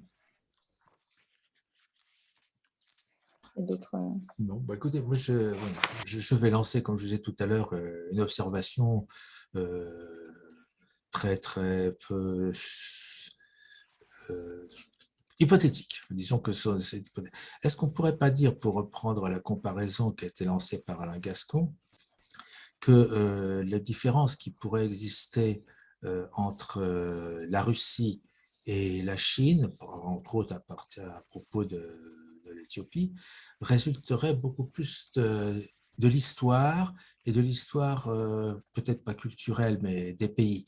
En ce sens que vous avez eu des préoccupations anthropologiques, historiques, de la part des colonisateurs français, et donc une mouvance européenne dans laquelle la Russie était impliquée, et ceci depuis de relativement longue date, et entre autres les instituts, l'université Lumumba, etc., qui formaient toute une génération de gens qui pouvaient s'intéresser aux pays africains. Alors que contrairement de l'autre côté, le comportement des États-Unis serait beaucoup moins axé sur les aspects culturels et historiques. Or, c'est précisément à cette source-là que les experts chinois qui sont envoyés à l'étranger ont été formés. Donc, on pourrait avoir là une approche que je pourrais qualifier d'européenne, tandis que de l'autre côté, on pourrait peut-être avoir une approche plus américaine, hein, qui ne mettrait pas forcément les points d'entrée au même endroit. Et j'en voudrais pour l'Éthiopie comme un exemple, le fait que les plans de développement en Éthiopie ont été fortement appuyés par la Banque mondiale alliée à la Chine. Hein, quand même, c'est à l'époque où l'économiste en chef de la Banque mondiale et le vice-président senior de la Banque mondiale était un Chinois, Li Yifu, qu'il y a eu une grande mécanique qui s'est mise en place pour le développement de l'Éthiopie. Donc, c'est un modèle qui était un modèle, je veux dire, sino-américain, qui s'est imposé et qui n'était pas du tout dans la même perspective ou qui ne se basait pas sur les mêmes les mêmes ressorts. Hein, c'est tout à fait étonnant de voir, par exemple, que vous avez eu au 19e siècle à la fois des efforts des Anglais, des Français et des Japonais pour la compréhension de la société chinoise, qui n'avaient pas des éléments comparables dans leur intensité aux États-Unis, et que ce phénomène-là semblerait, bon, c'est peut-être tout à fait discutable ce que je suis en train de dire, mais enfin, il faut que je relance la conversation, la discussion. À partir de ça, est-ce qu'on ne pourrait pas en partie expliquer des comportements, les différences de comportement à partir de ces éléments-là? D'accord. Je vous repasse la balle. Je vais juste finir de répondre à... Non, pas du tout. Juste pour revenir pour Agnès Fèvre, donc dans les discours aussi produits par les Russes, on a pas mal de contenus russes qui peuvent amener certains leaders ou certains mouvements politiques à soutenir finalement leur position. Et on a vu par exemple que les partisans de Laurent Gbagbo ont pu trouver dans des contenus russes des éléments à même de soutenir leur position contre le président Ouattara et ses soutiens français, qu'on a vu aussi beaucoup les idées et les mouvements panafricanistes qui peuvent s'appuyer sur des contenus produits par les agences russes, qui sont directement mobilisables dans leur combat politique particulier, et qu'on a eu aussi pas mal de mouvements contre le franc CFA. C'est un autre sujet sur lequel les Russes ont consacré énormément d'articles.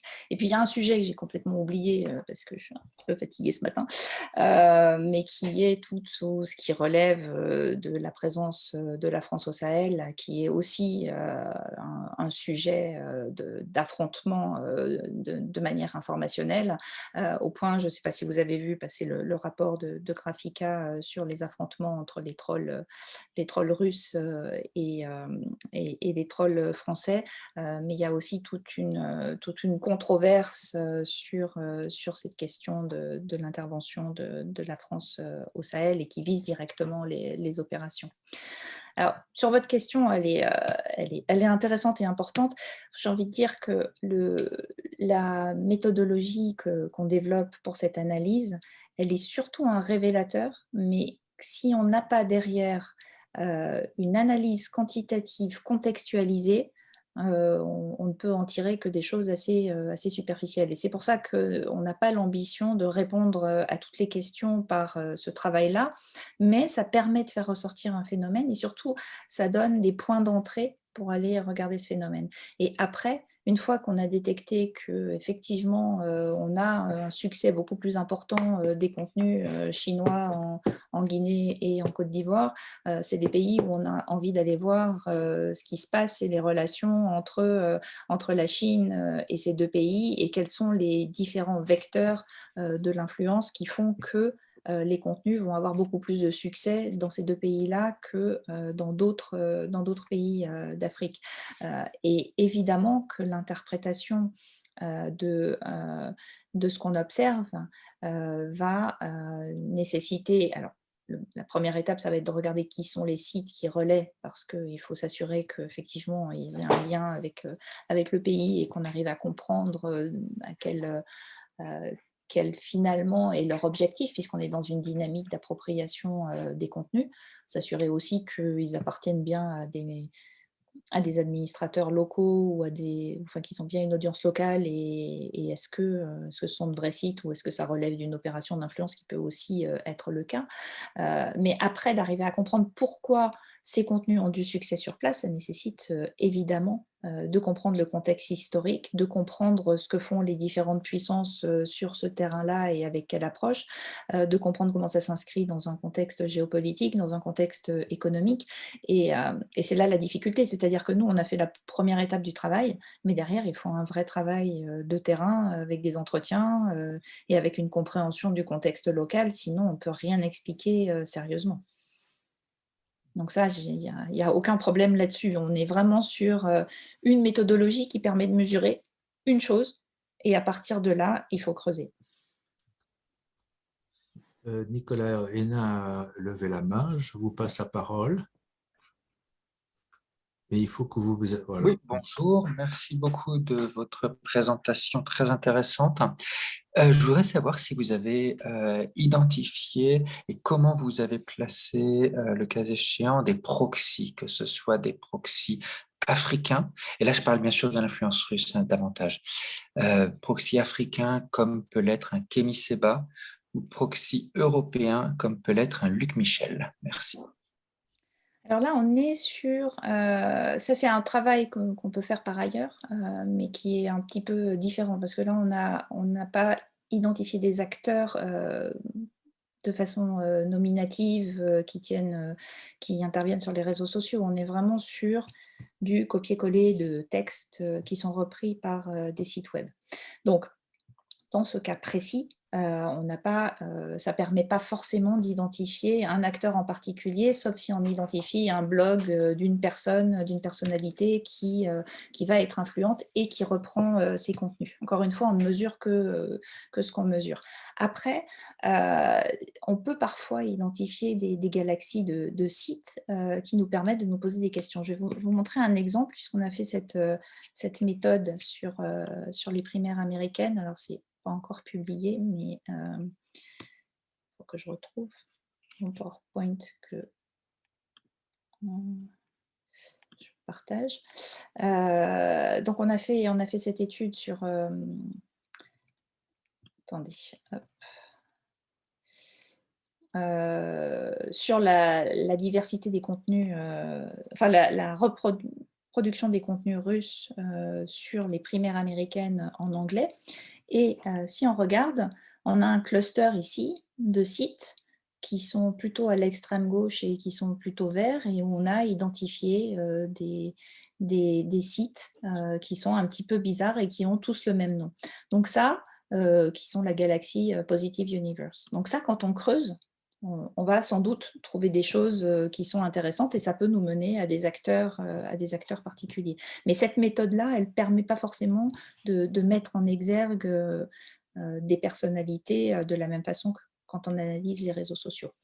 Après, ça peut nous mener à des gens quand même intéressants. Je ne sais pas si ça répond à votre question. Oui, enfin, ça répond largement, sachant que évidemment que ce sont des proxys qui sont actifs, non pas physiquement IRL, mais qui seraient identifiables en l'occurrence via des comptes dont ils, enfin, ou des sites ou des comptes réseaux sociaux d'ailleurs dont ils sont qu'ils tiennent notoirement. C'est ça. Mais nous, on ne pourra les attraper dans notre filet que s'ils ont reproduit Oui, des c'est vrai. articles, en fait.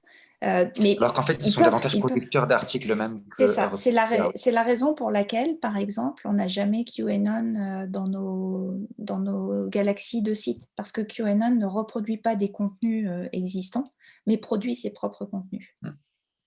Et alors après, on pourrait partir des articles postés par la galaxie QAnon et puis essayer de les tracer, ce qui pourrait être une autre façon de voir, de tracer les sites conspirationnistes ou Luc Michel ou qui vous voulez, et puis reprendre ces contenus et voir qui les reproduit à l'identique. Ça pourrait être une autre façon de faire. Mais ce n'est pas ceux qui vont fabriquer des contenus, à moins que ces sites qui fabriquent des contenus soient aussi republient également des contenus. Mais on va plutôt identifier des sites qui ont été créés pour amplifier des contenus déjà existants.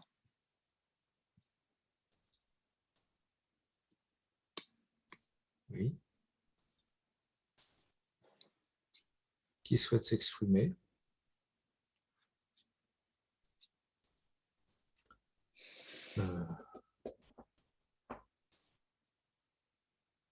Eh bien, écoutez, n'ayant pas d'hypothèse polémique à lancer pour essayer de relancer le débat, et je crains que l'auditoire ait été un petit peu secoué par vos révélations, hein, et que pour C'est pas l'instant... Pardon? C'est pas des révélations. Enfin, on a Non. déjà publié Oui, là-dessus, mais non, mais on mais est pas vraiment pour, sur mais pour les gens un. qui Ouais. participent. Mhm. Hein. Donc là, ça ne bouge toujours pas. Bon, écoutez, à ce moment-là, je me vois dans l'obligation de vous remercier, hein, pour toute Je vous en prie. votre participation, en regrettant ce mutisme, hein, parce que je pense qu'il y a très certainement un certain nombre de gens qui auraient pu s'exprimer parmi tous ceux qui sont présents là. Et je ne sais pas, je vois dans la communication Sandrine Sabatier, je vois dans les médias Catherine Benaïnous, et j'en vois d'autres, que je n'ai pas encore. Je vois aussi un militaire qui Et trouve. je pense qu'il y a une dimension un peu technique à la présentation peut-être qui décourage aussi. Mais en fait, si on présente cette méthodologie, c'est vraiment pour donner l'idée qu'il y a tellement de traces numériques en source ouverte aujourd'hui qu'on peut aller chercher beaucoup de choses. Et il y a une part des choses qu'on peut automatiser, mais ça ne permet pas de faire l'économie de la connaissance fine des terrains sur lesquels on travaille. Et c'est pour ça que c'est vraiment important de pouvoir construire ces équipes pluridisciplinaires. Mais c'est des outils qui peuvent être très utiles aux journalistes. Et c'est pour ça que nous, on a ouvert cette formation, ce diplôme d'université sur les enjeux stratégiques de la révolution numérique, où on forme, y compris les stagiaires, à ces méthodes-là, qui sont finalement de l'investigation en source ouverte, parce que tout ce que nous, on fait, c'est de la source ouverte. Mais les données sont là, on peut les attraper, on peut les collecter, et ça peut permettre de voir des choses qu'on ne voit pas en dehors d'une collecte automatique, et qui permettent aussi finalement de corroborer des intuitions qu'on peut avoir sur la base d'observations qualitatives. Là, on a très bien vu, par exemple, sur toutes les discussions qu'il y a eu autour des vaccins, autour des narratifs sur les vaccins, sur l'origine du virus. Donc, on a vu des acteurs, y compris français d'ailleurs, prendre position, défendre la position de la Chine, et tout ça se répand, se diffuse, et cette diffusion permet d'identifier des acteurs qu'on n'a pas forcément sur notre radar, et de comprendre aussi l'ampleur que peuvent prendre les phénomènes. Et c'est vrai qu'en 2018, quand on a fait cette première étude, l'initiative de Kevin Lemonnier sur sur la popularité des contenus russes en Afrique, ça a un petit peu été une prise de conscience en fait de l'ampleur du phénomène. C'est pour ça qu'on a poursuivi ces éléments de recherche. Mais trop souvent sur les problématiques de menaces informationnelles, on est complètement focalisé, de manœuvres informationnelles, on est complètement focalisé sur la menace, l'acteur malveillant, etc. Et la question qu'on ne se pose pas assez et sur laquelle c'est important de travailler, c'est pourquoi est-ce que les populations sont réceptives. Et là, sur cette méthodologie, ce qui est intéressant, c'est que ce n'est pas une manœuvre ni de la Russie ni de la Chine pour amplifier ou distribuer des contenus. La Russie et la Chine mettent à disposition et après les autres reprennent librement et volontairement. Donc c'est vraiment une logique d'appropriation. Alors quelque part, c'est le succès d'une stratégie de diffusion de contenu de médias d'État, mais c'est une logique d'appropriation volontaire de ces contenus parce que ça sert leurs intérêts. Et se poser la question enfin renverser le paradigme et se poser la question de pourquoi est-ce que ces contenus sont populaires, donc ça rejoint la question que posait Agnès Fèvre aussi sur la nature des narratifs et pourquoi ça parle aux Africains, et donc qu'est-ce que finalement les médias vont dire qui va rentrer qui va servir les intérêts politiques ou alors tout simplement les intérêts aussi médiatiques, mais des gens qui vont reprendre et rediffuser ces contenus. Et c'est pour ça qu'à un moment donné, il faudra qu'on fasse l'étude comparative de propagation d'autres contenus occidentaux libres de droit pour voir si on a le même phénomène de reprise ou pour voir si c'est les mêmes sites qui reprennent. Mais déjà, le fait de pouvoir détecter des communautés et voir certaines orientations politiques, ça permet aussi de commencer à se poser la question de la nature du message et donc des intérêts politiques que ça peut servir. Donc cette question-là, elle est vraiment, à mon avis, importante. Et puis souvent, ce qu'on voit dans le phénomène d'influence informationnelle, c'est que c'est une stratégie qui consiste à exploiter une vulnérabilité au niveau de la cohésion nationale, au niveau de la polarisation politique, etc. Et on appuie là où ça fait mal, ça déclenche une controverse, ça déclenche une appropriation de contenu. Alors, on a deux questions. Patricia oui, il y a deux Catherine. personnes qui s'excusent, que j'ai provoqué à l'instant et qui s'excusent de pouvoir intervenir. Et vous avez Patricia Maubrey qui lève la main. Patricia, à vous. Oui, bonjour, vous m'entendez? Oui, très Oui, bien. très bien. Oui, bonjour, excusez-moi, je suis arrivée un petit peu tard sur la discussion, mais peut-être vous avez abordé le sujet. J'aurais voulu savoir si les thèmes sportifs dans les échanges étaient importants, parce qu'on sait l'investissement de la Chine dans les infrastructures sportives. On sait, je crois que certains médias chinois ont acquis les droits sur certaines rencontres sportives, notamment de football en Afrique, et je voulais savoir si ce thème ressortait dans les échanges. Alors là, c'est un biais très clair de notre recherche, c'est-à-dire qu'on a quand même ciblé sur des questions très politiques et sélectionné les articles en fonction de mots-clés qui n'incluaient pas les problématiques sportives, d'une part parce que le caractère politique était moins évident et que d'autre part, on aurait probablement été noyé sous les données, en tout cas beaucoup plus. Après, ça peut être intéressant juste pour voir qui reprend, mais on n'aurait pas...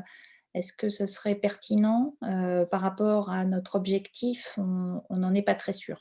Donc, comme on ne l'a pas inclus à la base dans les données qu'on cherchait, je peux pas vous répondre. Après, je n'ai aucun doute sur le fait que cette question est importante, mais politiquement, on n'est pas sûr qu'elle soit pertinente pour mesurer le phénomène qu'on cherche à mesurer.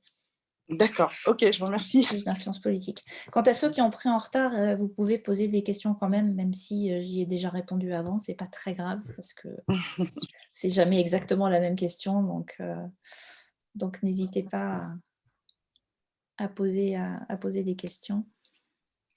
J'ai l'habitude d'y répondre plusieurs fois.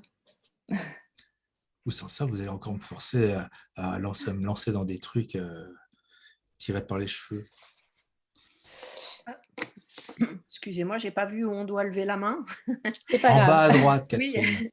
Non, j'ai perdu un petit bout. Je suis désolée, j'ai dû répondre à une urgence familiale au beau milieu de la conférence. Je ne sais pas si vous avez parlé du contenu, justement, un petit peu des films, des séries, ou est-ce que vous avez juste parlé des contenus politiques? Est-ce que vous avez parlé un petit peu du contenu culturel?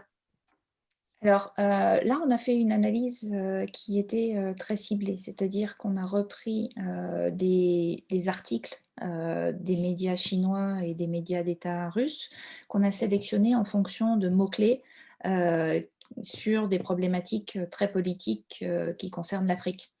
Donc, on n'a pas analysé les contenus culturels ou les contenus des séries, parce qu'on recherchait finalement une influence informationnelle très politique.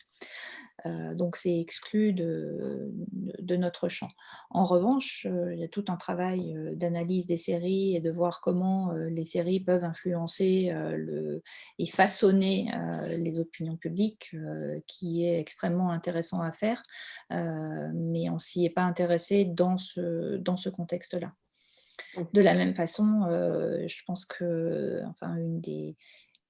une des choses qui serait intéressante, c'est d'arriver à pouvoir faire un travail similaire à partir de vidéos qui circulent et qui sont également reprises. Pour l'instant, on n'a pas les outils, mais on sait qu'on a toute une génération qui fonctionne aux vidéos courtes plutôt qu'aux articles, et ça serait un travail qui serait très intéressant à faire également. Une des difficultés qu'on a aussi, c'est, comme je le disais, des restrictions qui sont liées aux interfaces des réseaux sociaux, les systèmes propriétaires, et qui sont de plus en plus importantes. Par exemple, cette étude, on a pu la faire en utilisant un robot qui passait par Google. Google, depuis, a mis des restrictions anti-robots, donc on est obligé de partir avec d'autres outils qui sont moins performants. Ça fait partie aussi des limites auxquelles on est confronté dans nos méthodologies. Mais effectivement, il y a des travaux qui sont faits sur les séries et qui sont très intéressants pour mesurer les phénomènes. Et sur la télévision aussi, il y a énormément de contenus qui sont repris et qui pourraient être intéressants à analyser. Mais bon, pour l'instant, on l'a pas fait.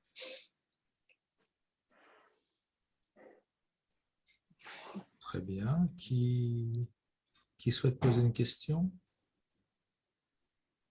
Vous pouvez faire des commentaires aussi en fonction de ce que oui. vous connaissez des pays, parce que...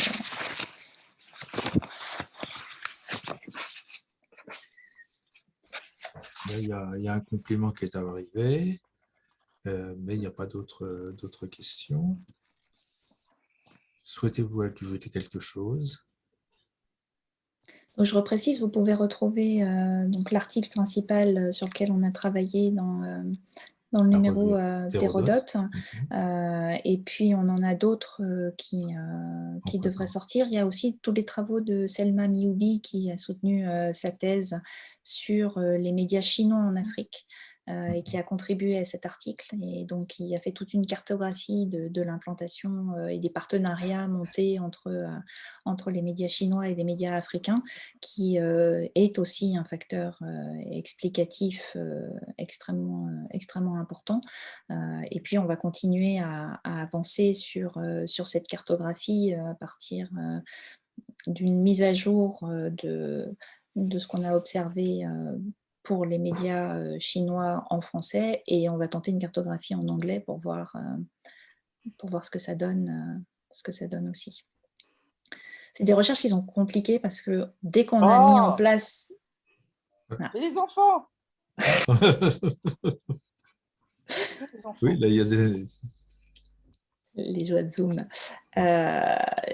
En fait, à chaque fois, on met en place une méthodologie, elle fonctionne, Et puis, pouf, il y a une nouvelle restriction, il y a un changement, ça ne fonctionne plus. Il faut trouver un moyen de contourner, où on peut avoir des sites qui modifient leur structure et donc notre robot ne fonctionne plus. Donc, souvent, on est ralenti dans notre progression par des modifications qui nous obligent à être tout le temps un peu assez créatif et réactif pour arriver à détecter les problèmes et à les contourner.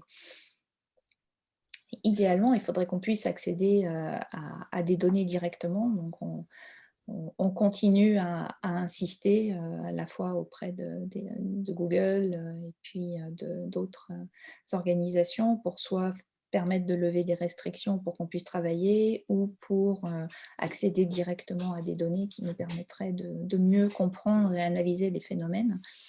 Mais le partage de ce type de données est toujours compliqué et très sensible. Un jour, Twitter m'avait expliqué que, à l'époque, on faisait des recherches de détection de communautés sur la propagation des contenus djihadistes. Et donc, il m'avait expliqué que si j'avais travaillé sur la communauté des fans de Justin Bieber, j'aurais eu toutes les données que je voulais, mais que là, c'était compliqué. L'intérêt n'est pas le même. C'est ça. Quand on fait de la géopolitique, c'est pas exactement la même chose. Voilà, puis écoutez, je vous invite aussi à regarder nos formations pour ceux qui ont envie d'apprendre à jouer avec nos outils, à se former à nos méthodologies et puis plus généralement à tous les enjeux stratégiques de la révolution numérique parce qu'on a monté cette formation parce qu'on avait beaucoup de demandes de gens qui travaillent dans divers secteurs. Et qui n'ont pas le temps de faire une année de master ou de faire une formation longue. Et ça permet d'avoir une bonne compréhension. Et c'est vraiment fait pour les gens qui ont une culture générale stratégique et qui veulent arriver à comprendre de manière plus approfondie les enjeux spécifiques du numérique, y compris arriver à avoir un vernis un petit peu de culture technique sur le sujet. Ou inversement pour des gens qui sont à un niveau très technique, mais qui veulent arriver à lever un peu le nez pour voir les enjeux stratégiques. Donc c'est cet équilibre-là qu'on va essayer de tenir pour former des gens. Parfait. Écoutez, je vais vous remercier de votre disponibilité et pour l'exposé que vous venez de nous présenter aujourd'hui. Je dois avouer que je ne suis pas du tout quelqu'un de formé aux questions que vous avez apportées, mais ce qui est tout à fait intéressant, ça répond en partie de vos préoccupations, c'est que ça permet de voir un certain nombre de problèmes en miroir. Et le seul fait que vous ayez fait une comparaison entre la Russie et la Chine, ça permet pour nous de mieux fixer le moment du temps où se trouve la Chine et les problèmes qu'elle peut rencontrer et la façon dont elle y fait face. Donc, si vous voulez, sans pouvoir aller jusqu'à une compréhension fine de toutes ces techniques, nous avons une moisson qui est tout à fait intéressante et je vous en remercie. Merci à vous pour votre invitation. Et, je vous en prie. Et donc, merci à tout le monde d'avoir assisté. Et la prochaine séance du séminaire aura lieu dans 15 jours et vous en serez avisé, comme d'habitude, par mail. Au revoir, merci. Je vais arrêter l'enregistrement et je vais fermer. Au revoir, merci beaucoup. Ah oui, j'attends une copie de votre PowerPoint, s'il vous plaît. D'accord. Merci beaucoup. Je vous l'enverrai. Très bien, au revoir. Je mets fin à la réunion, au revoir.